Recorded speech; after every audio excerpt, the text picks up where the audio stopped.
भगवते वासुदेवाय भगवते वासुदेवाय। ओम नमो भगवते वासुदेवाय। किसी समय एक गांव में भागवत कथा का आयोजन किया गया। एक पंडित जी भागवत कथा सुनाने आए।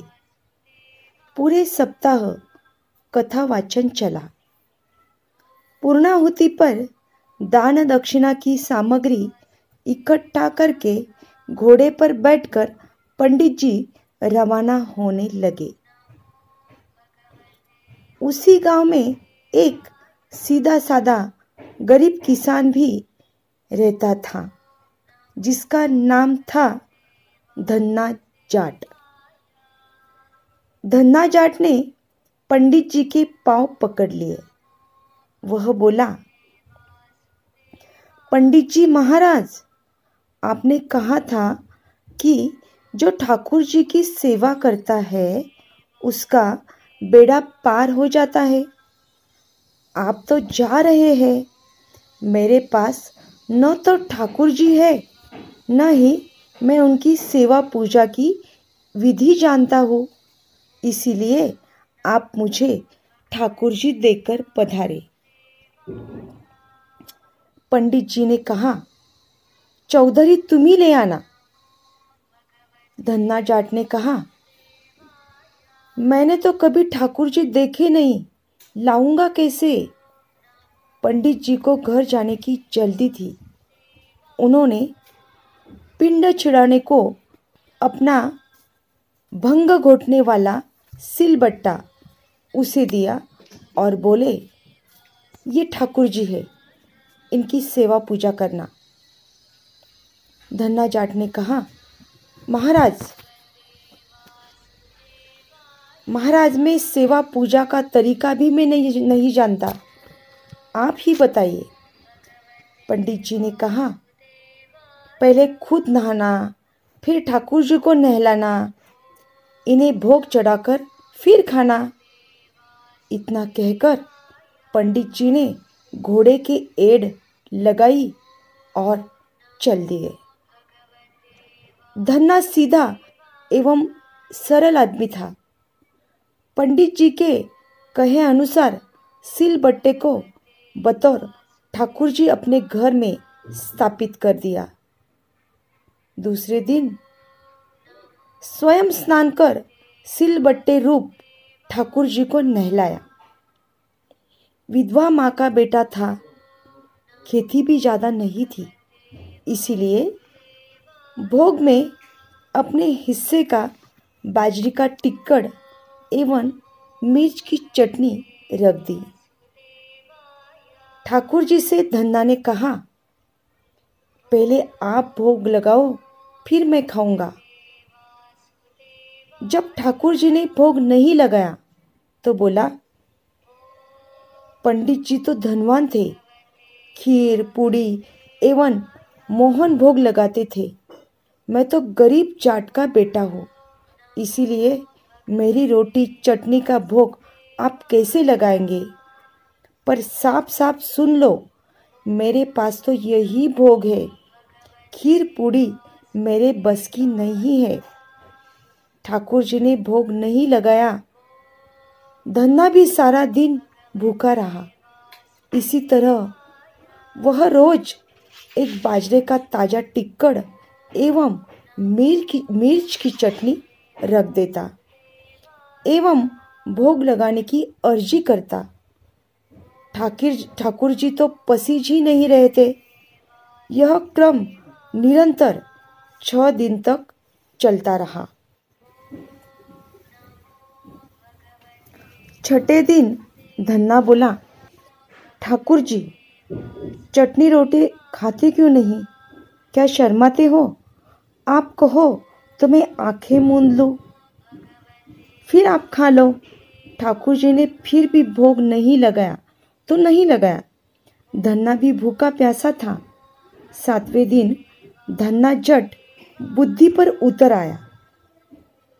फूट फूट कर रोने लगा। एवं कहने लगा कि सुना था आप दीन दयालु हो, पर आप भी गरीब की कहाँ सुनते हो।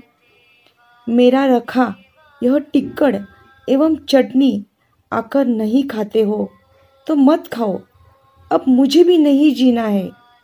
इतना कहकर उसने सिलबट्टा उठाया और सिर फोड़ने को तैयार हुआ। अचानक सिलबट्टे से एक प्रकाश पुंज प्रकट हुआ एवं धन्ना का हाथ पकड़कर कहा, देख धन्ना, मैं तेरा चटनी टिकड़ा खा रहा हूँ।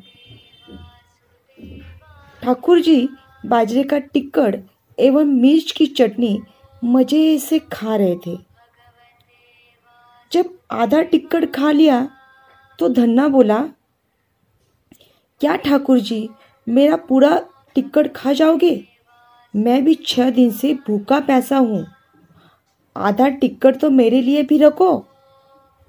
ठाकुर जी ने कहा, तुम्हारी चटनी रोटी बड़ी मीठी लग रही है, तुम दूसरी खा लेना। धन्ना ने कहा, प्रभु, माँ मुझे एक ही रोटी देती है, यदि मैं दूसरी लूँगा तो माँ भूखी रह जाएगी।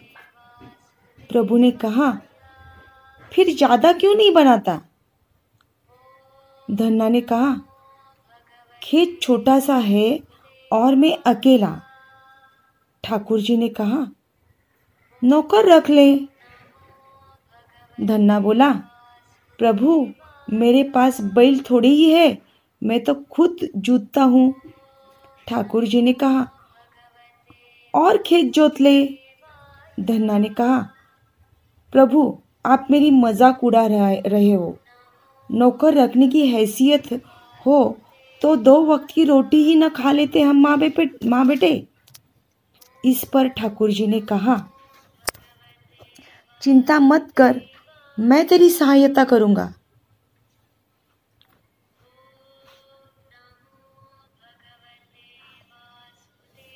कहते हैं तब से ठाकुर जी ने पन्ना का साथी बनकर उसकी सहायता करनी शुरू की। धन्ना के साथ खेत में कामकाज कर उसे अच्छी जमीन एवं बैलों की जोड़ी दिलवा दी। कुछ अरसे बाद घर में गाय भी आ गई, मकान भी पक्का बन गया, सवारी के लिए घोड़ा भी आ गया। धन्ना एक अच्छा खासा जमींदार बन गया। कई साल बाद पंडित जी पुनः धन्ना के गांव भागवत कथा सुनाने आए। धन्ना भी उनके दर्शन को गया। प्रणाम करके बोला, पंडित जी, आप जो ठाकुर जी देकर गए थे वे 6 दिन तो भूखे पैसे रहे एवं मुझे भी भूखा पैसा रखा। 7वें दिन उन्होंने भूख के मारे परेशान होकर मुझ गरीब की रोटी ही खा ली। उनकी इतनी कृपा है कि खेत में मेरे साथ कंधे से कंधे मिलाकर हर काम में मदद करते हैं। अब तो घर में गाय भी है। 7 दिन का घी दूध का सीधा यानी बंदी का घी दूध मैं ही भेजूंगा। पंडित जी ने सोचा, मूर्ख आदमी है, मैं तो भांग घोटने का सिलबुट्टा देकर गया था। गांव में पूछने पर लोगों ने बताया कि चमत्कार तो हुआ है, धन्ना अब गरीब नहीं रहा, जमींदार बन गया है। दूसरे दिन पंडित जी ने धन्ना से कहा, कल कथा सुनने में आओ तो अपने साथ अपने उस साथी को लेकर आना जो तुम्हारे साथ खेत में काम करता है। घर आकर धन्ना ने प्रभु से निवेदन किया कि कथा सुनने चलो। तब प्रभु ने कहा, मैं नहीं चलता, तुम जाओ। धन्ना बोला, तब क्या उन पंडित जी को आपसे मिलाने घर ले आओ। प्रभु ने कहा, बिल्कुल नहीं। मैं झूठी कथाएं कहने वालों से नहीं मिलता। जो मुझसे सच्चा प्रेम करता है और जो अपना काम मेरी पूजा समझकर करता है, मैं उसी के साथ रहता हूँ। सत्य ही कहा गया है, भक्त के वश में है भगवान। जय जय श्री राम।